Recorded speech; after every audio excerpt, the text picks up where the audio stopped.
I hope કે તમારું revision paper બહુ જ સરસ ગયું હશે. તો હવે નેક્સ્ટ પેપર ઇકોનોમિક્સના પેપર વિશે થોડીક વાત કરી.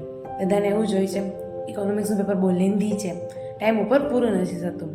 સો today I am sharing few tips and suggestions that helps you in economics paper. First is time management. So for section A, 10 minutes is enough. For section B, 10 minutes. For section C, 35 minutes. For section D, 45 minutes. And for section E, 70 minutes is enough. તો પણ આપણી પાસે 10 minute છે બચી જશે, જે આપણો બીજી બધી જગ્યાએ વેસ્ટ થતો હોય છે. સમ અધર instructions. So for 2 marker question, I suggest you to avoid lengthy answers.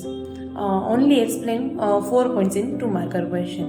In 3 marker question, only explain 6 to 7 points and write a meaning in each question. For 5 marker question, I suggest you to explain 5 to 6 points in each question and write introduction and conclusion. પ્રસ્તાવના અને ઉપસહાર આપણે લખવા જોઈએ. Four difference, તફાવત માટે, તો તફાવતમાં આપણે પ્રશ્ન હોય છે કે 3 માર્કરમાં પૂછાય તો કેટલો તફાવત લખવો. તો હું તમને સજેસ્ટ કરીશ કે તમે 3 માર્કરમાં જો તફાવત પૂછાય છે તો તમે 6 પોઈન્ટ એક્સપ્લેન કરો. ઘણી બધી વાર એ લોકો મિનિંગ અર્થ છે એ અલગથી માંગતા હોય છે. તો ફર્સ્ટ તમારે મિનિંગ એક્સપ્લેન કરવાનું અને પછી જ તમારે તફાવત લખવાનું.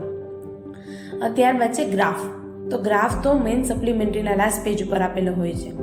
તો ઘણી બધી વાર તમને ક્વેશ્ચન હોય છે તો એનું એક્સપ્લેનેશન વિશ્લેષણ ક્યાં લખવું. તો હું તમને સજેસ્ટ કરીશ કે સેક્શન E તમે જ્યારે સ્ટાર્ટ કરો તો સપોઝ કે 63 નંબરનો ક્વેશ્ચન છે તો તમે 63 નંબર કરી અને ત્યારે તેનું એક્સપ્લેનેશન અને વિશ્લેષણ લખો. લાસ્ટ મારું સજેશન એ જ છે કે એન્ડ મુમેન્ટ ઉપર જ્યારે તમારે રિવાઇઝ કરવાનું છે તો તમે બધા જ ક્વેશ્ચનના પોઈન્ટ્સ રીડ કરી લો, ડેફિનેશન રીડ કરી લો અને તફાવત રીડ કરી લો, ડિફરન્સ રીડ કરી લો. સો તો આ બધી મારી થોડીક ફ્યુ ટિપ્સ હતી અને સજેશન્સ હતા જે તમને ઇકોનોમિક્સના પેપરમાં હેલ્પફુલ થશે. All the best for your economics paper. Thank you.